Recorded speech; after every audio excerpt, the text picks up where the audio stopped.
시청자 여러분 안녕하십니까? 지방자치의 생생한 소식을 전하는 KLN 뉴스입니다. 첫 소식입니다. 2017 무주 WTF 세계 태권도 선수권 대회가 내년 6월 무주 태권도원에서 열리는데요. 최근 태권도 명예의 전당 건립의 예산 확보가 무산되는 등 성공적인 대회 유치에 대한 의문이 제기되고 있습니다. 유희광 기자의 보도입니다. 2017 무주 WTF 세계 태권도 선수권 대회를 앞두고 전라북도 무주군은 태권도 명예의 전당 건립 사업이 국비를 한 푼도 확보하지 못하면서 대회 준비에 차질을 빚고 있습니다. 그동안 군은 태권전과 명인관 건립에 필요한 비용 176억 원의 마련을 위해 기부금 모금은 물론 기획재정부에 국비 지원을 요청하는 한편 국기원과 대한태권도협회에 건립비 지원을 요구해왔습니다. 하지만 현재까지 기업은행의 22억 원과 민간 모금액 4억 원을 합쳐 총 26억 원만이 모금됨에 따라 건립 소요 비용에는 턱없이 부족한 것으로 알려졌습니다. 또 나머지 150억 원을 국비 70억 원과 지방비 30억 원으로 충당하기로 했지만 이번 정부의 예산 편성 과정에서 단 한 푼도 반영되지 않았습니다. 특히 국기원이 30억 원, 대한태권도협회가 20억 원을 각각 지원할 예정이었지만 이 지원금은 국비 확보를 전제로 한 것이어서 이마저도 확보가 어려운 실정입니다.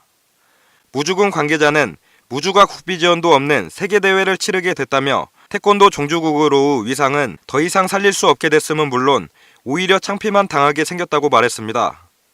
이렇듯 이 사업에 필요한 국비 지원금이 국회의 예산심의 과정에서 살아오지 않는 한 명예의 전당 건립 사업은 무산될 수밖에 없는 처지가 됐습니다.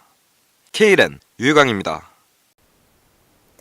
지난 29일 달콤한 맛이 일품인 전라북도 고창 황토 멜론이 2014년에 이어 두 번째로 수출길에 올랐습니다. 이번 수출에 이어 다음 달 고창 황토 멜론의 우수성을 알리기 위한 홍보 판촉 행사를 홍콩에서 진행할 계획입니다. 김성지 기자의 보도입니다. 전북 고창군의 황토 멜론이 2014년에 이어 올해도 홍콩 수출을 달성했습니다. 고창 황토 멜론은 29일 공은명 공동선별장에서 관계자 30여 명이 참석한 가운데 수출 선적식을 갖고 홍콩 수출에 나섰습니다. 이날 수출한 황토멜론 물량은 8톤으로 다음 달 9일 2차 수출을 앞두고 있습니다. 고창 황토멜론은 조직이 치밀하고 부드러우며 달콤한 맛이 일품일 뿐만 아니라 황토멜론 연구회의 공동선별 공동출하에 의한 철저한 품질 관리로 그간 국내 인지도가 상승했습니다. 이번 홍콩 수출은 2014년 5톤의 수출을 진행했던 바이어의 요청에 의해 또다시 추진됐습니다. 또한 고창군은 고창 황토멜론의 우수성을 해외에 널리 알리기 위해 다음 달 20일부터 23일까지 홍콩 고룡 첨가물 도매시장에서 홍보와 판촉 행사를 진행할 계획입니다. KLN 김성지입니다.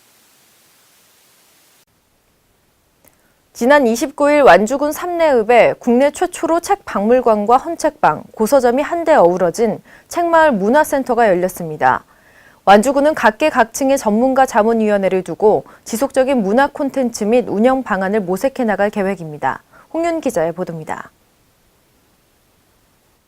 전라북도 완주군은 책을 중심으로 한 문화 거점 공간이 될 삼례 책마을 문화센터를 29일 개관했습니다.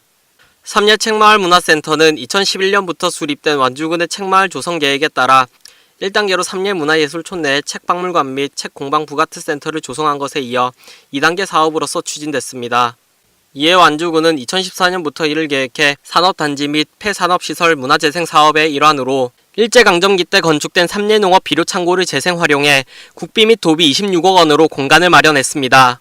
희귀도서 만점을 비롯해 10만 권의 장서를 수집하고 주민참여협동조합인 책마을협동조합을 결성해 국내 최초로 북카페, 책박물관, 헌책방 고서점이 한데 어우러진 책마을을 조성했습니다. 또한 전문 연구자를 위한 한국학문헌아카이브 센터를 구축해 향토지 등의 자료를 데이터베이스화해 연구자에게 열람할 수 있도록 하고 지역 대학과의 관학 협력을 통해 다양한 고서적을 수집해 책박물관에 비치합니다. 향후 책마을의 시설 및 프로그램 운영은 책마을 협동조합이 맡게 됩니다. 센터는 이런 시설들을 중심으로 벼룩시장, 북페스티벌, 북페어 등 다양한 문화 프로그램을 진행해 책을 통해 지역 주민뿐만 아니라 관광객, 전문가, 학생이 서로 소통하는 문화공간 허브를 구축한다는 계획입니다. KLN 홍윤입니다. 전라북도 임실군과 정읍 지역이 옥정호 개발을 둘러싸고 갈등을 빚고 있는데요. 이를 해결하기 위해 옥정호 상수원 보호구역 재조정 및 수질보전 대책 수립용역 설명회를 개최했지만 해결점을 찾지는 못했습니다. 김진구 기자의 보도입니다. 전라북도 임실군과 정읍시에 걸쳐 있는 옥정호의 상수원 보호구역 해제 뒤 개발을 둘러싸고 임실과 정읍이 대립하고 있는 가운데 양쪽 주민들이 참석하는 설명회를 개최했으나 뚜렷한 해결점을 찾지 못했습니다. 이에 따라 옥정호의 개발을 놓고 양쪽의 대립이 장기화되면서 전북도에 보다 더 적극적인 중재와 설득 작업이 요구되고 있습니다. 전북도는 30일 임실군 청소년 수련관에서 옥정호 상수원 보호구역 재조정 및 수질보전 대책 수립 용역 설명회를 개최했습니다. 이날 설명회에는 임실군민뿐만 아니라 정읍 시민들도 대거 참석해 뜨거운 관심을 보였으나 개발에 대해 확연한 시각차를 드러냈습니다. 설명회에 참석한 정읍 시민들은 옥정호 개발은 곧바로 수질을 최악의 상황으로 유발할 것이기 때문에 절대 반대한다고 말했습니다. 이에 비해 임실군민들은 인공늪지를 더욱 늘려 개발에 따른 수질 악화를 막아야 한다며 개발에 적극 찬성했습니다. 한편 임실군은 옥정호 상수원 보호구역이 해제되자 수상레포츠 등 옥정호 개발 방안을 정읍시와 사전 상의 없이 발표해 정읍시 등에서 강력 반발하고 있습니다. KLN 김진구입니다. 전라북도가 탄소 관련 업체 등 국내 유망 강소기업 3개소의 투자 유치를 이끌어내 도내 주력 산업 생태계 조성에 긍정적인 영향을 미칠 것으로 보입니다. 30일 전북도청 종합상황실에서는 주식회사 KGF, 존스미디어 주식회사, 주식회사 일강 등과 전북도와의 MOU가 체결됐습니다. 이들 업체는 탄소 소재와 코팅제, 자동차 부품 등을 생산하는 업체로 각각 전주와 군산, 김제 등의 신설 및 증설의 방식으로 투자를 약속했습니다. 이들 3개 기업의 투자 규모는 총 투자액 600억 원, 고용 예정 인원 140여 명 정도로 규모는 다소 작지만 유망한 강소기업으로서 향후 전북도의 주력 산업과 연계해 도내 산업 발전에 크게 이바지할 것이란 전망입니다. 이에 전북도는 관련 법령 및 조례에 따라 행정과 재정적인 지원을 성실히 이행할 것을 약속했습니다. 이 자리에서 김일재 전라북도 행정부지사는 지역민으로부터 사랑받는 회사, 일하기 좋은 회사를 만들기 위해 행정과 재정적 지원뿐만 아니라 기업의 애로를 적극적으로 해결하도록 돕겠다고 밝혔습니다. 지난 30일 전라북도 농식품인력개발원에서 제2차 삼락농정위원회 운영협의회가 개최됐습니다. 이번 회의에서는 삼락농정포럼의 2016년 상반기 활동 사항과 삼락농정 6대 핵심 사업 추진 상황을 점검하는 시간을 가졌습니다. 김승균 기자의 보도입니다. 전라북도 송하진 도지사가 제2차 삼락농정위원회 운영협의회 회의에 참석해 삼락농정 추진 사업 및 향후 계획 점검에 나섰습니다.